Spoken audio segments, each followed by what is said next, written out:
کا ہدیہ پیش کریں۔ اللہم صلی علی سیدنا و مولانا محمد معدن الجود والکرم وآلہ واصحابہ الکرام وابنہ الکریم وبارک وسلم صلاة دائمة سرمدا ابدا۔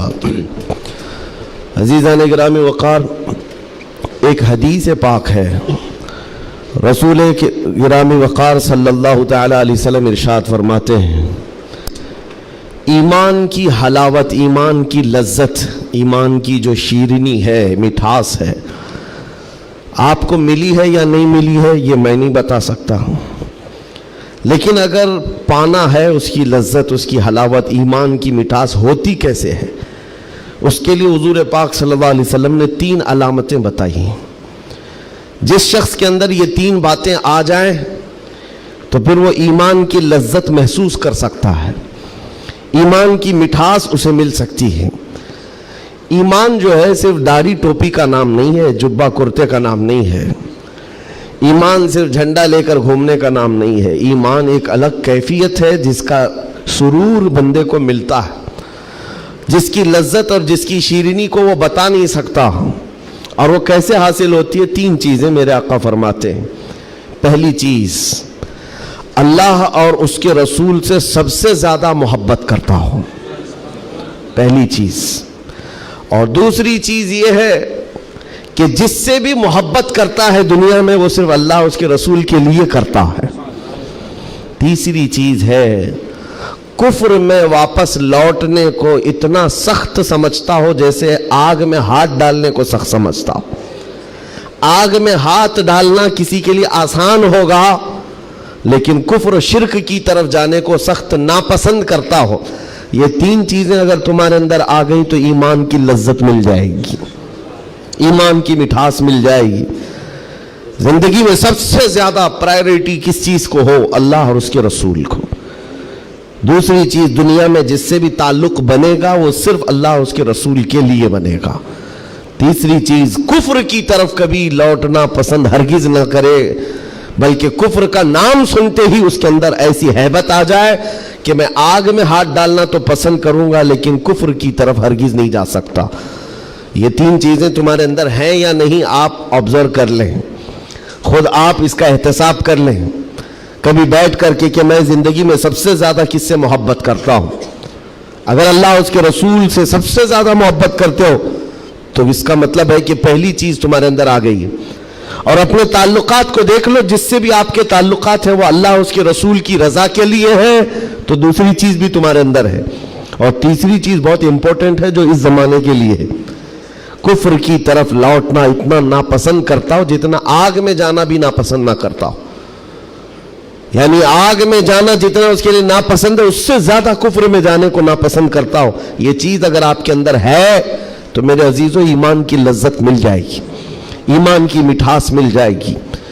اس دور کے حالات کے اعتبار سے میں اگر اب بات کروں، قرآن کی آیت تو 1400 سال سے یہ اعلان کر رہی ہے، وَمَنْ يَبْتَغِي غَيْرَ الْإِسْلَامِ دِينًا فَلَنْ يُقْبَلَ مِنْهُ۔ اسلام کے علاوہ کسی بھی دین کی طرف تم منہ بھی لگائے، توجہ بھی کیے تو قیامت کے دن پھر وہ سب سے بڑے گھاٹے میں ہوں گے، ہرگز قبول نہیں کیا جائے گا۔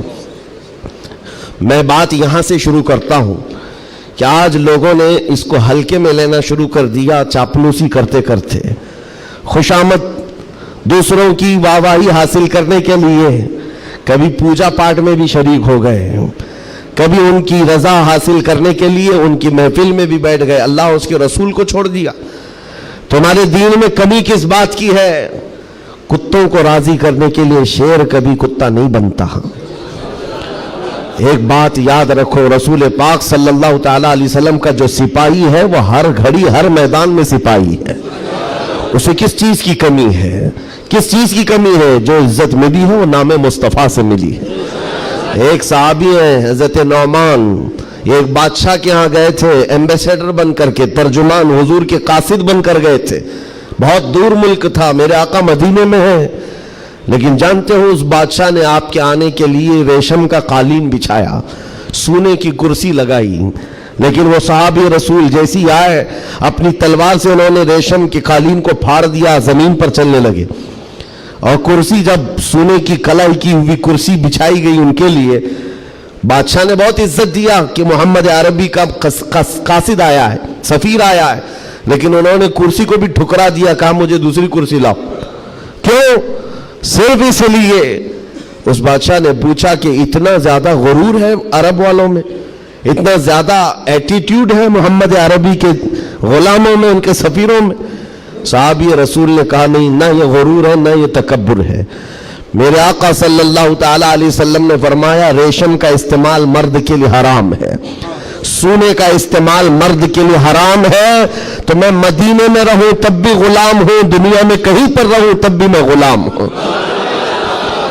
انہوں نے پاس و لحاظ رکھا ہے نسبت رسول کا، تو پھر وقت کے بادشاہوں کو بھی انہوں نے جھکنے پر مجبور کیا ہے۔ کس چیز کی کمی ہے مسلمانوں تمہارے پاس؟ کون سی دولت کی کمی ہے؟ سب سے بڑی دولت تو تمہارے پاس یہ ہے، آج تک ایک بہت بڑی بات میں بتاؤں آپ کو، یہ آپ کی مسجد کے امام ہیں، محبت چاہے جتنی بھی کرتے ہوں آپ ان سے، عقیدت جتنی بھی کرتے ہوں، ایک دن ان سے کہہ دینا مولانا عبد الکریم اپنے باپ کا نام لے کر لوگوں کو رکوع میں جھکا کے دکھائے، لوگوں کو اللہ اکبر کہنے کی بجائے اپنے باپ کا نام یا بادشاہ کا نام لے کر سجدے میں جھکا کر کے دکھائے، کوئی جھک سکتا ہے؟ ارے بادشاہ وقت بھی یہاں آ کر کھڑا ہو جائے اور کہے میرے نام سے جھک جاؤ، مجال ہے کوئی ایک بھی پیشانی جھکے گی؟ نہیں جھکے گی۔ ہاں اگر ایک کمزور کسان کا بچہ بھی حافظ قرآن ہو اور آ کر مصلی پر صرف اللہ کا نام لے، سب کی پیشانیاں جھکتی۔ یہ خاصہ ہے اس قوم کا کہ اس قوم کو اگر جھکایا جا سکتا ہے تو صرف اللہ کے نام پر، باقی کسی کے نام پر یہ پیشانی نہیں جھکتی ہے۔ اور آپ کو پتا ہے آج کے دور کا یہ بھارت تو چھوٹا ہے، اکھنڈ بھارت جس پر اکبر بادشاہ راج کرتا تھا، جس میں افغانستان تک کی سیمائیں آتی تھی، اس دور میں ڈکٹیٹر رول ہے، کوئی الیکشن والا بادشاہ نہیں ہے۔ 40 سال تک بیٹھا ہوا بادشاہ جب نیا دین لے کر کے آیا، اور اس کا نام بھی اکبر تھا، نمازیں بھی اس نے اس طرح بنائی کہ بادشاہ کے نام پر رکوع ہوگا، سجدہ ہوگا۔ میرے عزیزوں، ایسا تمکنت اور ایسے جلال والا بادشاہ، لاکھوں کی فوج ہے اس کے پاس، بڑے بڑے راجے مہاراجے آنکھ نہیں ملا سکتے تھے، لیکن جب اس نے یہ کہا کہ عبادت میں بادشاہ کے نام پر جھکنا ہوگا، صرف 25 سال کی عمر کا مجدد الف ثانی کھڑا ہو گیا، کہا نہیں یہ پیشانی جھکے گی تو صرف اللہ کے نام پر۔ حد ہو گئی میرے عزیزوں، بادشاہ وقت جس کے پاس سارا جبر طاقت ہے نہیں جھکا سکا، اور جھکانے کے لیے اس نے ایک بار کیا کیا، دربار میں اتنا چھوٹا سا دروازہ بنایا کہ آنے والا جھک کر کے ہی آئے، جو بھی دربار میں آئے وہ جھک کر، سیدھا آ نہیں سکتا تھا، اتنی چوکھٹ چھوٹی بنا دی۔ مجدد صاحب رحمت اللہ تعالی علیہ کو بلایا گیا تھا دربار میں کہ یوں تو یہ جھکتا نہیں، لیکن دربار میں آنا ہے تو کیسے آئے گا؟ جب وہ قریب پہنچے دیکھا کہ اتنی چھوٹی چوکھٹ بنی ہوئی ہے اور یہاں جانے کے لیے رکوع کی حالت میں جانا پڑتا ہے۔ وہ اللہ رب العزت کا ایسا بندہ، رسول پاک کا سپاہی، اپنے دین کا محافظ، دیکھتا ہے جانا ہے ٹھیک ہے جائیں گے، لیکن جس وقت داخل ہونا تھا وہ نہ جھکے، نہ ہی رکوع کیا، نہ ہی پیشانی جھکائی، پہلے پیر اندر ڈال دیا، پیر اندر ڈال دیا۔ جیسے سامنے لوگوں نے دیکھا کہ لوگ پیشانی پہلے اندر ڈال کر کے آتے تھے، اور یہ عالم دین ہے کہ پیر اندر ڈال کر کے آ رہا ہے۔ یہاں جیسی آئے تو لوگوں نے یہ اعلان کیا کہ بادشاہ کی بڑی توہین ہوئی، بادشاہ کی بڑی توہین ہوئی، پاؤں دکھا کر کے آ رہا ہے یہ مولوی، قدم دکھا کر کے آ رہا ہے۔ آپ نے کہا بادشاہ کی توہین میں نے نہیں کی، بادشاہ نے خود اپنی توہین کروائی ہے، اسے خود پیر پسند تھے اس لیے دروازہ چھوٹا کیا۔ عزیزان گرامی وقار، تمہارے پاس کس چیز کی کمی ہے؟ اللہ تعالیٰ نے یہ خصوصیت عطا کی ہے، یہ پیشانی کبھی کسی غیر کے سامنے نہیں جھکتی ہے، نہیں جھکتی ہے۔ کروڑوں کے سامنے تھوڑی طاقت و قوت کی پوجا کرنے والی یہ قوم نہیں ہے۔ آج ان کے پاس طاقت آئی تو ان کی پوجا کریں گے، ان کے پاس آئی تو ان کی پوجا کریں گے۔ قوم مسلم صرف اور صرف اللہ وحدہ لا شریک کی عبادت کرتی ہے۔ ہم رسول پاک سے بے پناہ محبت کرتے ہیں، لیکن عبادت نہیں کرتے رسول کی بھی۔ حضور پاک صلی اللہ علیہ وسلم کے دربار میں بھی عبادت نہیں کرتے، تعظیم ہے، عبادت صرف اللہ کی کرتے ہیں۔ یہ خاصہ کم ہے، اسی بات سے تو پوری دنیا کو کڑن ہے اور جلن ہے کہ یہ دنیا میں ایک واحد قوم ایسی ہے، مجھے بتاؤ ان سب کو جھکنے کے لیے مورتیاں دیکھنا پڑتا ہے، ہاں عبادت کرنے کے لیے اپنے اپنے خداؤں کی صورت اور مورت بنائی ہوئی ہے۔ پوری دنیا میں کروڑوں مسجدیں ہوں گی، کسی بھی مسجد میں خدا کی کوئی تصویر ہے؟ کہیں کوئی تصویر بنائی گئی ہے اللہ کی کہ اسے دیکھنا ہوگا پھر جھکنا ہوگا؟ عیسائی ہوں کہ یہودی ہوں کہ ہندو ہوں کہ کوئی بھی قوم ہو، سبوں نے کچھ نہ کچھ مورت بنائی ہے۔ صرف یہ تنہا قوم ہے جو بنا دیکھے اللہ کی بارگاہ میں سجدہ کرتی۔ یؤمنون بالغیب، اللہ نے تعریف میں فرمایا ہے یہ غیب پر ایمان لانے والی جماعت ہے، اور جس کا ایمان ہی اتنا مضبوط ہے خدا کو دیکھا کبھی نہیں اور جھکتے ہیں۔ آج تک امام صاحب کے پیجامے کو لے کر سوالات ہوتے رہے، امام صاحب کے آنے جانے کو لے کر سوالات ہوتے رہے، کوئی ایک بندہ بھی مجھے بتاؤ آ کر امام صاحب سے کہتا ہے ہر دن آپ جھکاتے ہیں کبھی اللہ کو دکھاتے کیوں نہیں؟ کوئی نہیں پوچھتا، ہر ایک کو پتا ہے ہمارا ایمان ہی ہے غیب پر ایمان لانے والی قوم۔ عزیزان گرامی وقار، اب میں آگے بات کرتا ہوں، جب اتنی خصوصیات تمہارے پاس ہے تو پھر اگر چہرہ کسی اور کی طرف جائے تو میں سمجھتا ہوں دنیا کا بدترین آدمی ہے، بد نصیب آدمی ہے، جس کو اللہ نے سب سے بڑی نعمت دی تھی اور وہ ٹھکرا کر کے دوسروں کی جھولی میں چلا گیا۔ اسی لیے قرآن کہتا ہے وَمَن يَبْتَغِ غَيْرَ الْإِسْلَامِ دِينًا فَلَن يُقْبَلَ مِنْهُ، جو اسلام کے علاوہ کسی دوسرے دین کی طرف پھر گیا قیامت کے دن ہرگز اسے قبول نہیں کیا جائے گا۔ وَهُوَ فِي الْآخِرَةِ مِنَ الْخَاسِرِينَ، وہ آخرت میں بہت بڑے گھاٹے میں ہوگا۔ میں ایک مثال دیتا ہوں آپ کو، ایک جو گھٹنا گھٹی ہے، ایک حادثہ مکہ مکرمہ کا، ایک حادثہ جو لکھا ہوا ہے کتابوں میں۔ قبرستان میں ایک وہاں پر جب کسی کا انتقال ہوا، ایک صاحب ہیں وہ حاجی ہیں، وہ کہتے ہیں کہ جب قبرستان میں ہم گئے تو دفن کرنے کے لیے قبر میں قبرستان کی ساری چیزیں بھری ہوئی تھی، تو لوگوں نے ایک قبر بتائی، ایک حاجی صاحب کا انتقال ہوا تھا، کہا کہ ان کو اسی قبر میں دفن کرنا ہے۔ لوگوں نے کہا یہاں ایک عالم دین کی قبر ہے۔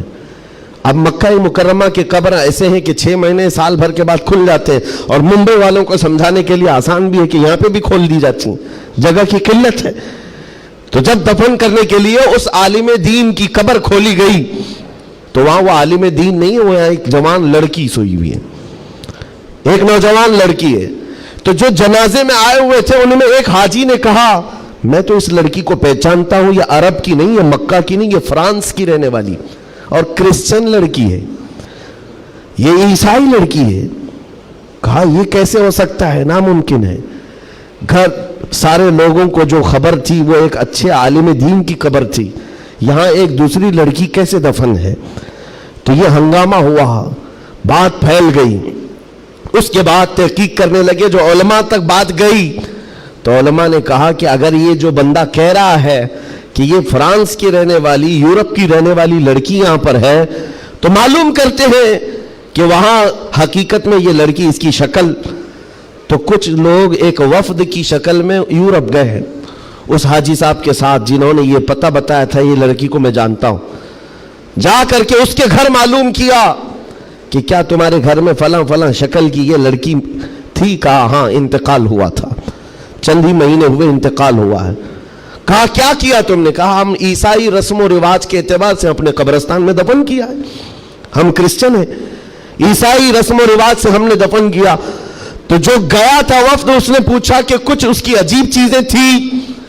تو لوگوں نے کہا کہ ہاں ایک چیز تھی، ہمیں اندازہ ہو گیا تھا کہ وہ اسلام لا چکی تھی، ہم نے اس کو مارا توڑا بہت کچھ کیا ہے۔ تو پھر یہ بات خبر پھیلی اس لڑکی کے اسلام لانے کی، تو مقامی علماء کو پوچھا گیا، ایک عالم دین نے کہا ہاں وہ لڑکی دل و جان سے اسلام کو قبول کرتی تھی اور پیارے حبیب صلی اللہ علیہ وسلم سے بے پناہ محبت کرتی تھی، اور گھر والوں کے ظلم و ستم کو سہ نہ سکی، جان دے گئی اور مر گئی، لیکن ہم مجبور تھے، گھر والوں سے ہم کچھ نہیں کر سکتے تھے۔ لیکن اس لڑکی نے ایک مرتبہ کہا تھا کہ میرے مرنے کے بعد میرے آخری رسم و رواج اسلام کے مطابق ہوں، ہم نہیں کر سکے کیونکہ خفیہ طور پر وہ مسلمان تھی، ہم ایکشن نہیں لے سکتے تھے۔